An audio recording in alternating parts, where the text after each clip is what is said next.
तरफ पसरा मातम तो दूसरी तरफ खुशी, एक तरफ चिता उड़ते अंगारे तो दूसरी तरफ नृत्य का लुत्फ उठाते युवा।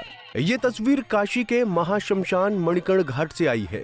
एक और मोह से मुक्ति का मार्ग तो वहीं दूसरी तरफ टकटकी लगाकर बालाओं का नृत्य देखते लोग। आप भी इस विरोधाभासी तस्वीर देखकर सोच रहे होंगे कि आखिर यहाँ चल क्या रहा है, तो आपको इसकी परंपरा और इतिहास को समझना होगा जो आज भी जीवंत है। आइए जानते हैं कि आखिर क्या है इस परंपरा के पीछे की सैकड़ों वर्षों पुरानी रवायत। ये है धार्मिक नगरी काशी।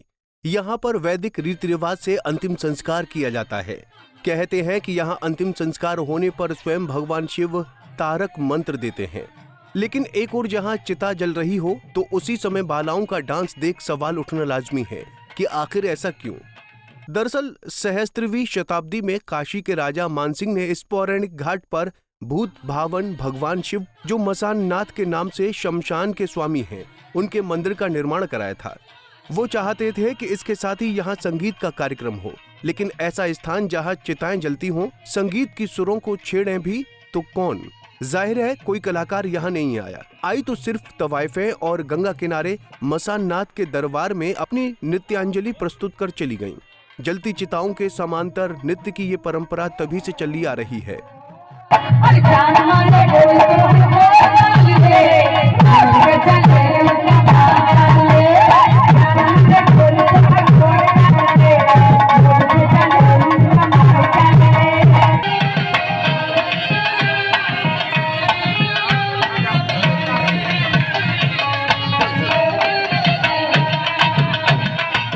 स्थापक बाबा महाशमशान नाथ मंदिर मणिकर्णिका घाट वाराणसी।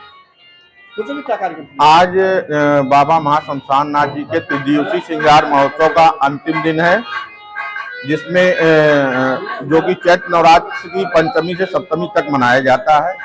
और आज अंतिम दिन बाबा का तांत्रिक विधि से पूजन होता है और नगर वधुओं द्वारा नित्यांजलि प्रस्तुत की जाती है। ये काफी प्राचीन परंपरा है। राजा मानसिंह द्वारा जब दशाश्वमेध में मान महल बनवाया गया था, तभी इस मंदिर का जीर्णोद्धार भी उनके द्वारा कराया गया था।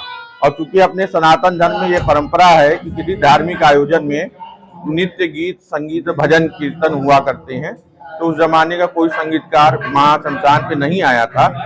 और तब काशी की नगर वधुओं ने आके यहाँ संगीत और नृत्य के माध्यम से बाबा को अपने भाव से श्रद्धा सुमन अर्पित किए थे।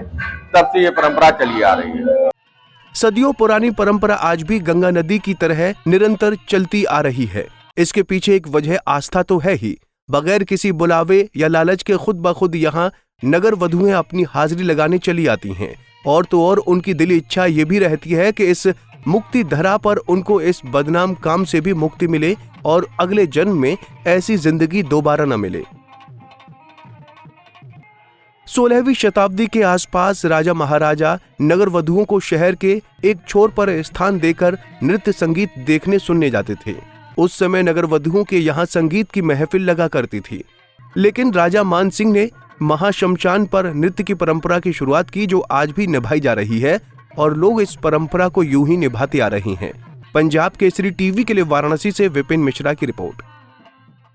हमसे जुड़े रहने के लिए हमारे YouTube चैनल को सब्सक्राइब करें और नई वीडियो की नोटिफिकेशन के लिए बेल आइकॉन को दबाएं।